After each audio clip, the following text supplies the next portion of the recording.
Hello there and welcome to Midnight's Edge After Dark. My name is Tom Connors and today I'm going to take a look at Baywatch.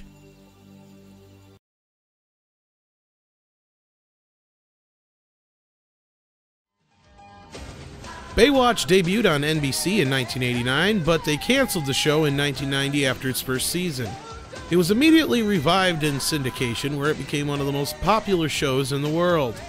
At its height, it aired in 148 countries from 1990 to 2001, and even had a spin-off called Baywatch Nights, lasting from 1995 to 1997, along with a handful of TV, movies, and straight-to-video features.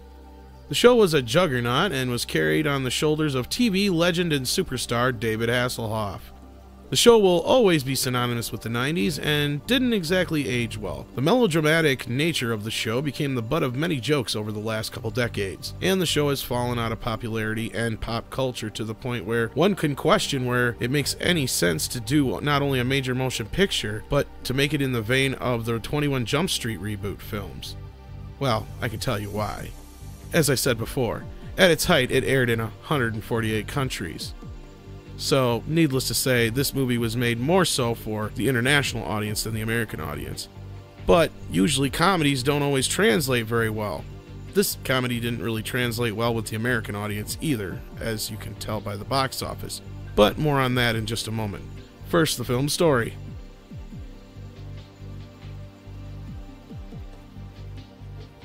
Story's simple enough. Dwayne "The Rock" Johnson stars and takes over for David Hasselhoff in the role of Mitch as the leader of the elite Baywatch lifeguard crew. The film kicks off with some new recruits vying for a position in the seemingly popular team. Mitch, of course, is very unhappy when he is forced to take on an insubordinate former Olympic swimmer named Matt Brody, played by Zac Efron.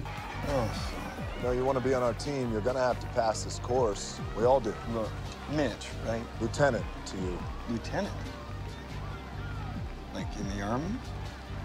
Let me save you some time, okay? The team finds itself wrapped up in a plot concerning murder, drugs, and their jobs in a film that feels like an overly absurd episode of CSI Miami most of the time. A conspiracy surrounding a new synthetic street drug begins to infest their beautiful beach Emerald Bay called the Flocka.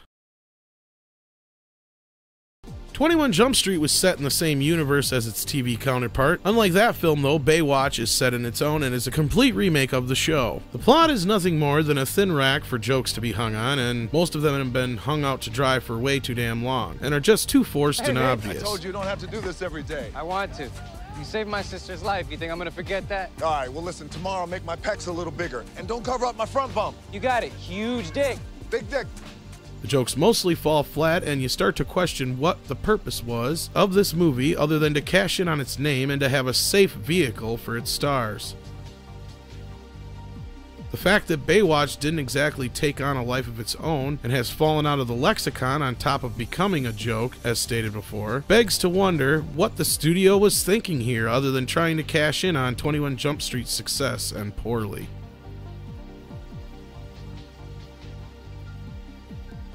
Taking away the attachment to the series and just trying to see the film as an action comedy, it still comes off as mediocre at best. And some of the film's best jokes are extremely self-aware and require some knowledge of the show to take root in a chuckle of any kind.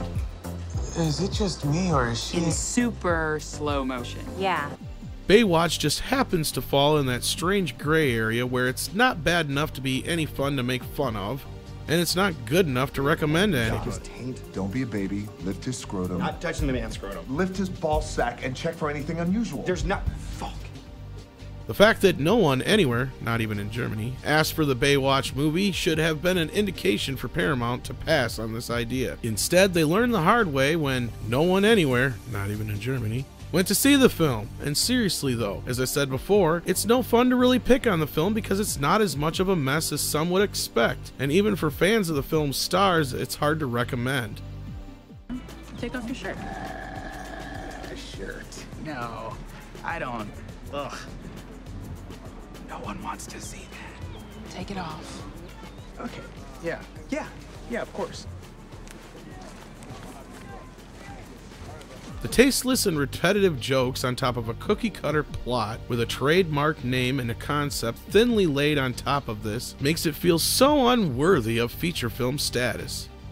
As big as stars as The Rock and Efron are considered, they aren't really able to carry films to any real success outside of a very few. It's time to accept that 21 Jump Street 1 and 2 were flukes that said anything this genre probably could for a while, or at least until the right concept comes along with the right property. Chips and Baywatch will hopefully detour Hollywood from any more half-baked TV parody remakes.